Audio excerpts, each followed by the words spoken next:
What's going on, guys? This is Rob, and at the end of this video, you guys are gonna have a perfect understanding of how like Kang the Conqueror, Immortus, how all that stuff works together. And like I said in the previous video that we did, this is basically going to be the plot mostly to Avengers Kang Dynasty, although I would argue Secret Wars may very well have some plot points from this. We won't fully know until we get closer and more information comes out. But as we covered in the previous video, that what you had were these time-displaced Avengers that have been brought together by Rick Jones. Now remember, while Rick Jones himself is not the main focus of Avengers Forever, the bigger focus here is what Rick Jones represents, which is the Destiny Force. That in Marvel Comics over the years, you had situations where by whatever manner and whatever means, humanity would somehow defy the odds and come out on top with this kind of human just ingenuity or just this desire to win or something along those lines. And what Marvel established, really Kurt Busiek with Avengers Forever, is that it's not simply that humanity just really has the desire to come out on top. Because sometimes the desire to win just isn't good enough.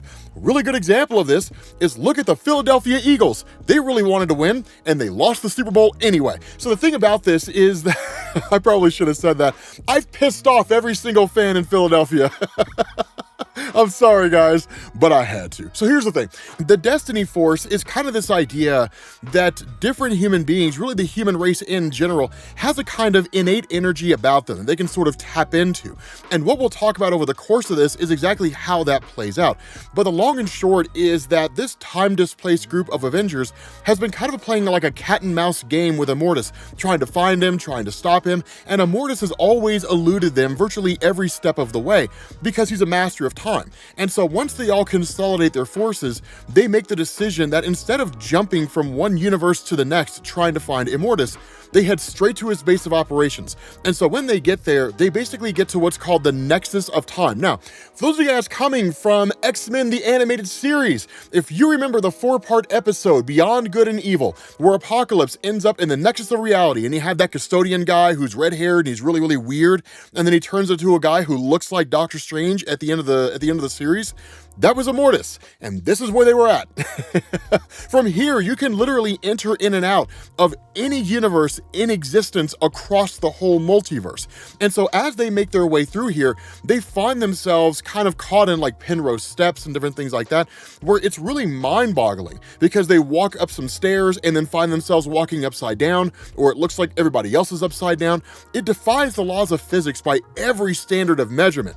And so where it really kind of takes them off guard, what they find is that they all end up in their own individual prisons of sorts. Now, not everybody's story is unique here, but what is unique is actually Captain America coming across Nick Fury. Now, this is not the Nick Fury that you know. And again, this is not really a Nick Fury per se. It's more of Immortus just kind of toying with him to a degree. You'll probably see something like this in Kang Dynasty, right? There's a very high likelihood. And I would even argue you'll probably see something like this in Quantum Mania. Not entirely sure that's the case, but I would bet that there's a possibility that this will happen. But the thing about this is that this version of Nick Fury is the old school version.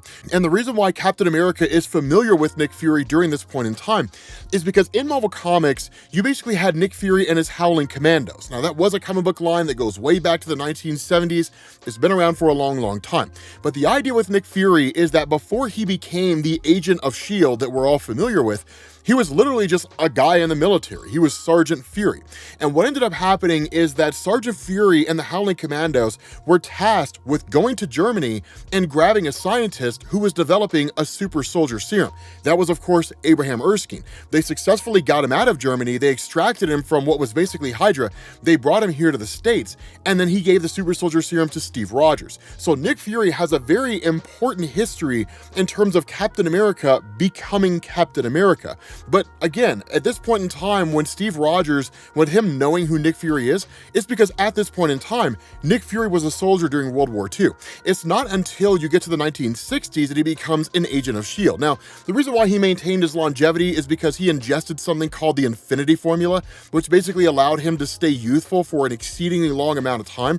Eventually, he lost it in Original Sin and then just became an old man, or it lost at some point along the line up to Original Sin. But of course, Captain America, as we talked about in the previous video, this is a version of Captain America that's plucked from his own timeline or from the Marvel Universe at a time when Captain America was becoming disillusioned. And so that's why this conversation between him and Nick Fury fills Captain America with a new level of resolve and a desire to save the other members of the Avengers and then go forward and confront Immortus. Now, everybody else gets their own kind of storylines to a degree, and they're interesting. They're not really overly important. None of it really matters. The only one that does matter here, though, is the events involving Yellowjacket. Because remember, you've got two versions of Hank Pym here. You've got the Hank Pym, which I call Hank Pym Classic in Avengers Forever.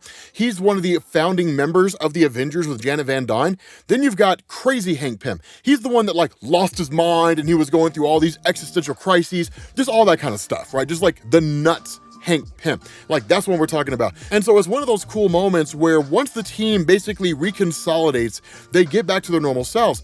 You end up finding the classic Hank Pym realizing that he'll eventually become the crazy Hank Pym, ends up allying himself with Immortus. And the reason why is because Immortus proposed this idea that if he allies himself with Immortus, that he can actually ensure a timeline comes to existence where Hank Pym doesn't go crazy. He doesn't end up becoming his just kind of nuts, existential madman self. And so in effect, one of the members of the Avengers team have now defected to the side of Immortus.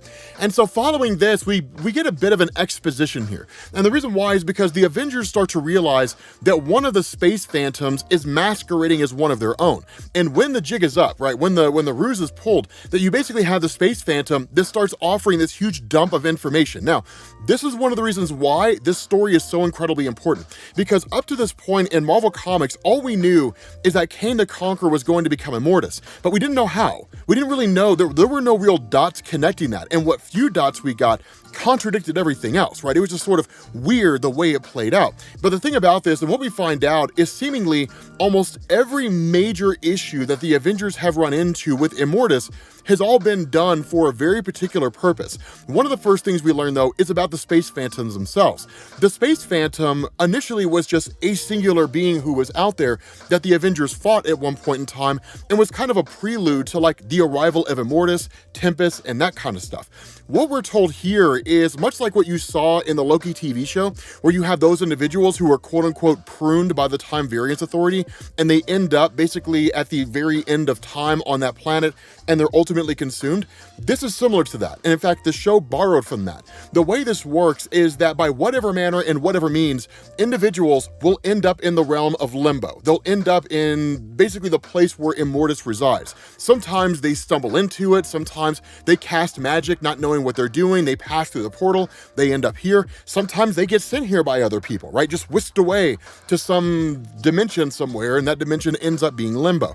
But whatever the case happens to be, over time, every single one of these people who were locked away here will eventually lose themselves. They'll forget who they were, and their own world will forget who they were. And in losing their identity, they will ultimately become space phantoms. And that basically explains where they come from and why there's so many of them. And so when this huge revelation is given to us, what he also says is that all these different conflicts where Immortus has shown up here has all been done for one singular purpose. The Avengers facing off against Immortus, Immortus showing up and challenging different superheroes or initiating events. It's all been done for a singular purpose. And this has been done at the behest of the Timekeepers, that over the course of his existence, whenever Kang became Immortus, eventually he was met by the arrival of the Timekeepers. And instead of him being lost to the effects of limbo, much in the same way that the space phantoms were, due to the intervention of the Timekeepers and their ability to kind of safeguard and protect Immortus, that what Immortus would do is he would basically prune timelines based on what the Timekeepers wanted. So again, referencing the Loki TV show, that's where these similarities come from. Now, their motivation will be explained over the course of this, and it's actually pretty nefarious, but that will be explained as time goes on.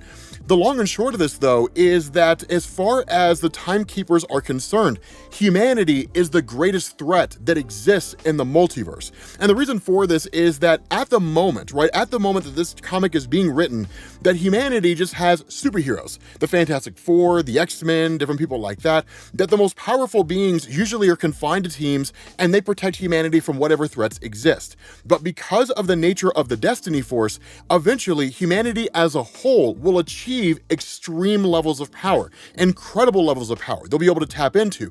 What form that power will take isn't fully fleshed out here, but what is fleshed out is that with this new level of power, humanity will take to the stars. And when that happens, they'll start conquering entire worlds and so on. And basically, in all these different universes across the multiverse, humanity ends up becoming a kind of conquering race. And so that's why when we did the last video, at the beginning of the story, we covered that little segment where basically the Avengers showed up and conquered an entire world, because that's what happens across multiple realities. And so in order to keep that from happening, or at least on the surface, in order to keep that from happening, the Timekeepers brought in Immortus to get rid of the timelines where that could potentially be the case by removing circumstances where humanity would take to the stars. Yes, different superhero teams on Earth have gone into space, but they never stay there. They always come back to Earth, because the manipulation of Immortus behind the scenes was basically trying to keep humans confined to Earth, so that if they never leave Earth, they never become a threat to the rest of the universe. The idea is they would never be able to channel the Destiny Force in an effective way. And so again, it's a really cool revelation here, because it just talks about these extreme manipulations, and they're far-reaching, right? It's one of the reasons why his character is so significant at Marvel, but it also really shows how immensely powerful he is. And that's something that I hope we take away from this, because if the Marvel Cinematic Universe handles Kang the Conqueror right, he'll be ridiculously OP, not by just physical strength or the ability to shoot energy or something like that, but because how do you stop a guy who can prevent you from being born, or who could have some situation where like you're switched at birth and you're raised by a different family, and instead of becoming an Avenger, right, Captain America becoming an Avenger, Captain America's the guy who works in a tax office somewhere, right? Just things like that, right? Being able to alter the entire history of a universe, or even just using the Forever Crystal, wipe an entire universe out of existence, right? Literally just blink it out, just just like that. It ceases to exist. Because one of the things to remember is that in Marvel Comics, you have branch universe theory, that alternate realities come into existence because something that happened in the main Marvel universe happened differently, right? A really good example of this is in Secret Wars in 1984, Peter Parker gets the Venom symbiote for the very first time. It's not called the Venom symbiote, but it becomes the Venom symbiote.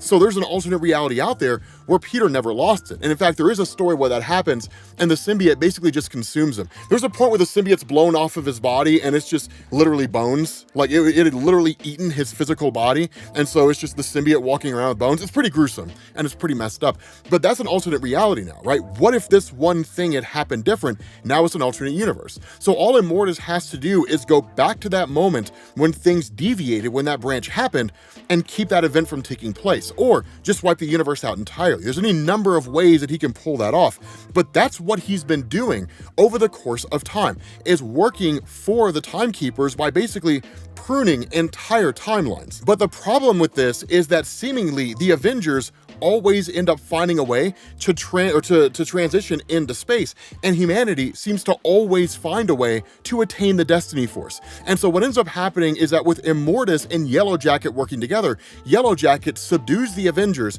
and then when they wake up, they basically find themselves in an alternate reality. And that's one of the things to know when you're facing off against someone like Immortus, that instead of like it being a normal circumstance like here, right, you get kidnapped and they drop you off in a field somewhere, that you get kidnapped and you get dropped off 3 universes over, right? That's what you end up with. That's why messing with somebody like Immortus or even Kang is such a dangerous thing, because you could just be thrown into the multiverse and you'll never make your way back. You'll never get back to your home universe. It's like Sliders, right? It's like that TV show Sliders.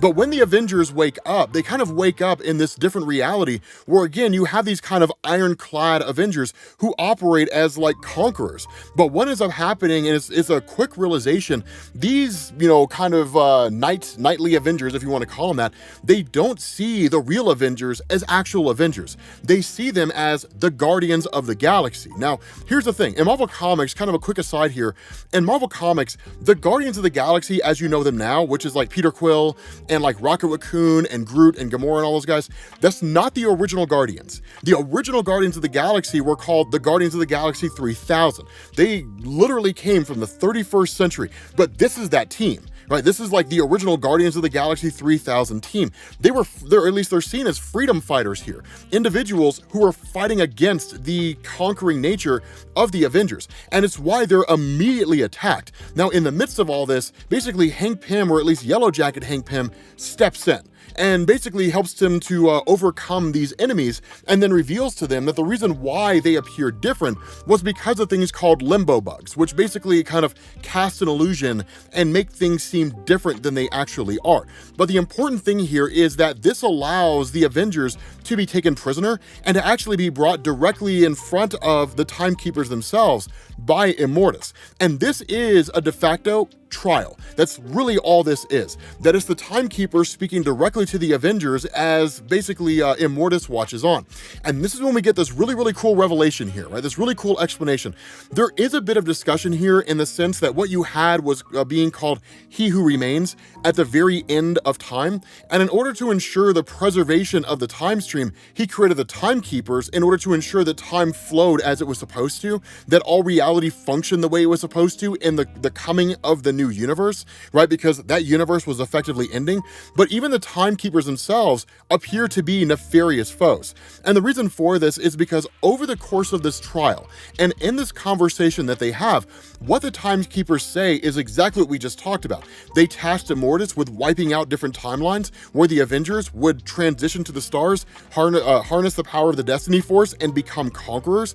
And so in realizing this, what they decide is to basically purge any and all of those realities that exist out there. And in fact, every world or every version of Earth across the multiverse will effectively be put on lockdown, where humans would never be allowed to leave Earth. They would be forced to stay there. Now, again, the question of the Avengers is, but like, why though? Because at the end of the day, like, we as the Avengers, like, we're good guys. We're superheroes. We would never become villains. And there really isn't even anything for you to worry about when it comes to us, because there are groups and individuals out there that are more powerful than us on Earth. But the response to the Timekeepers is, you underestimate your level of power, right? Think about it. Of all the planets that exist in any one universe, and particularly in your main Marvel universe, Earth is the only world that was able to stave off Galactus, that was able to hold Galactus back, and in fact send him running in fear when, like, Reed Richards ran up on him brandishing the ultimate nullifier,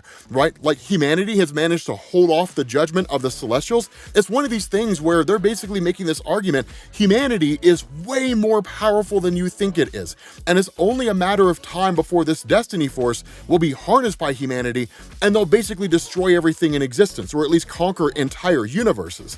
And so when the question's asked by Captain America, in how many universes does this take place? And the response of the Timekeepers is, it happens 42% of the time. And that's when the Avengers are like, that's stupid, man. So, like, you literally want to punish the entirety of humanity across the multiverse, confining us to Earth so we can never leave, over the fact that only 42% of the time we become universal conquerors. And even if your job is to do nothing more than observe, then what does it matter? Because this is the natural flow of things. Arguably, it's how it's supposed to happen.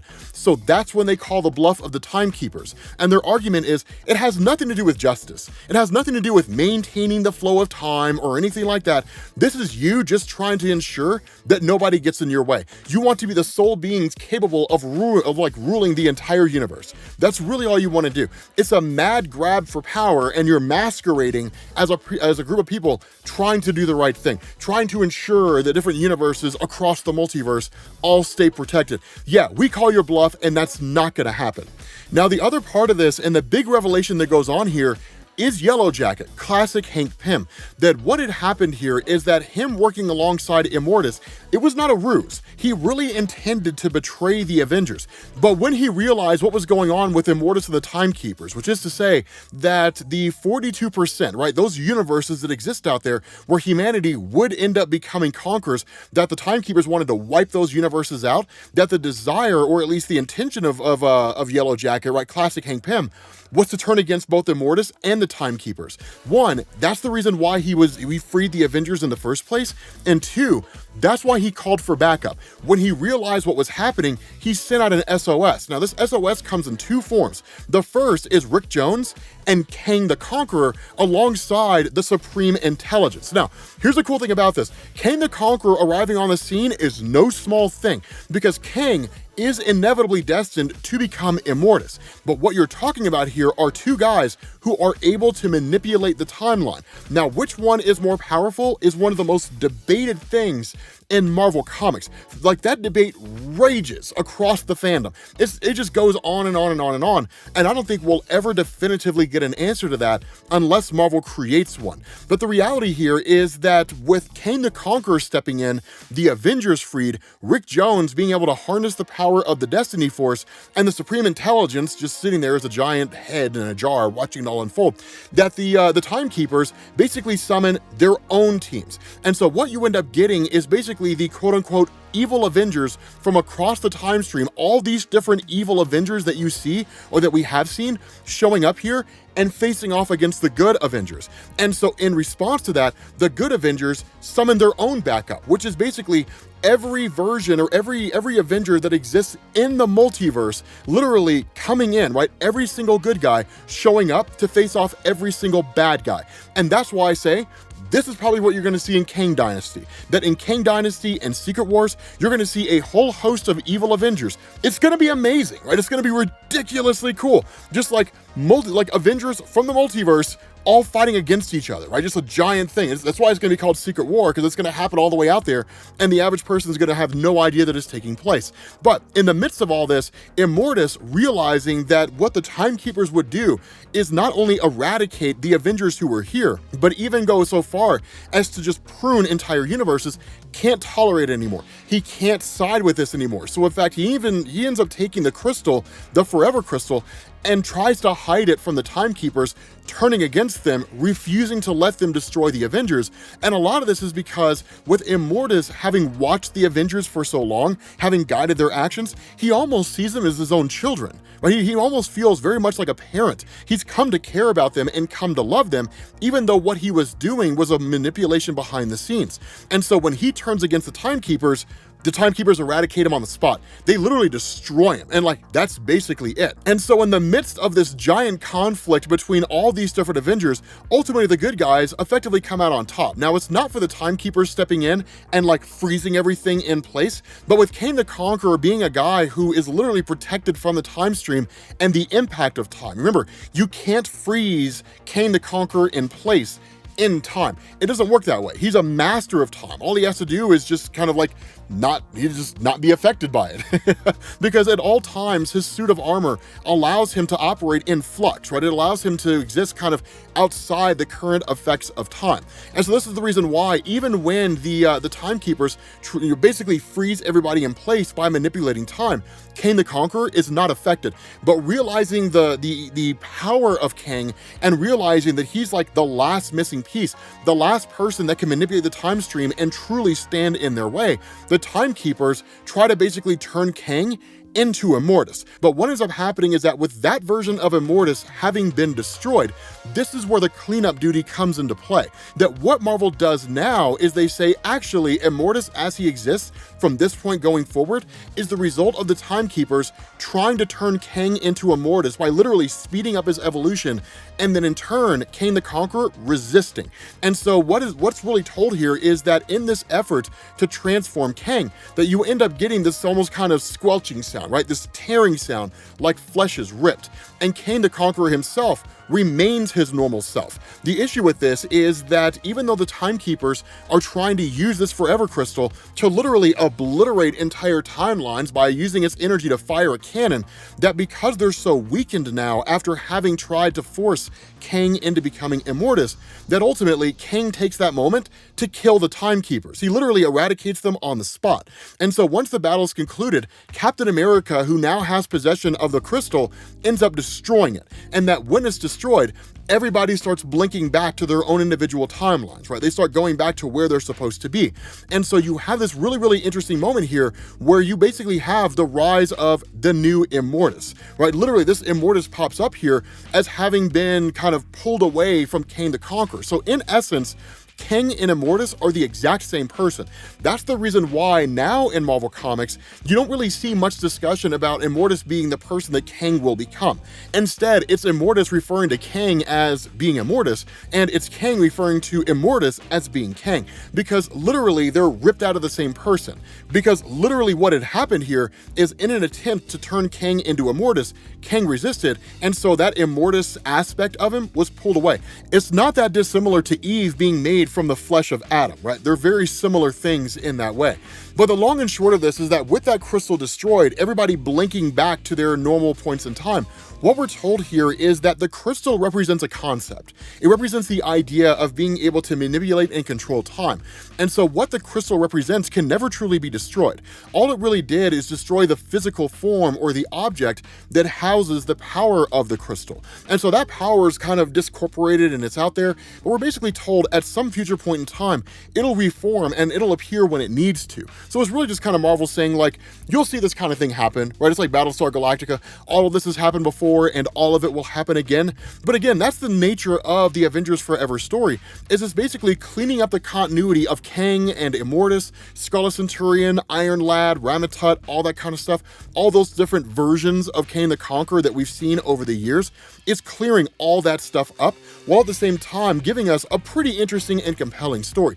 But once everything settles down and once everybody starts blinking back, the Avengers more or less say their goodbyes because they all just kind of go back to their own individual timelines, and the story effectively ends there. But again, this is why I say, like, this is going to be the storyline that you see in like Kang Dynasty and probably Avengers Secret Wars. I'm like 99% sure this is what's going to happen. But let me know what you guys think down in the comment section. Thank you all for watching, and I will catch you all later. Peace.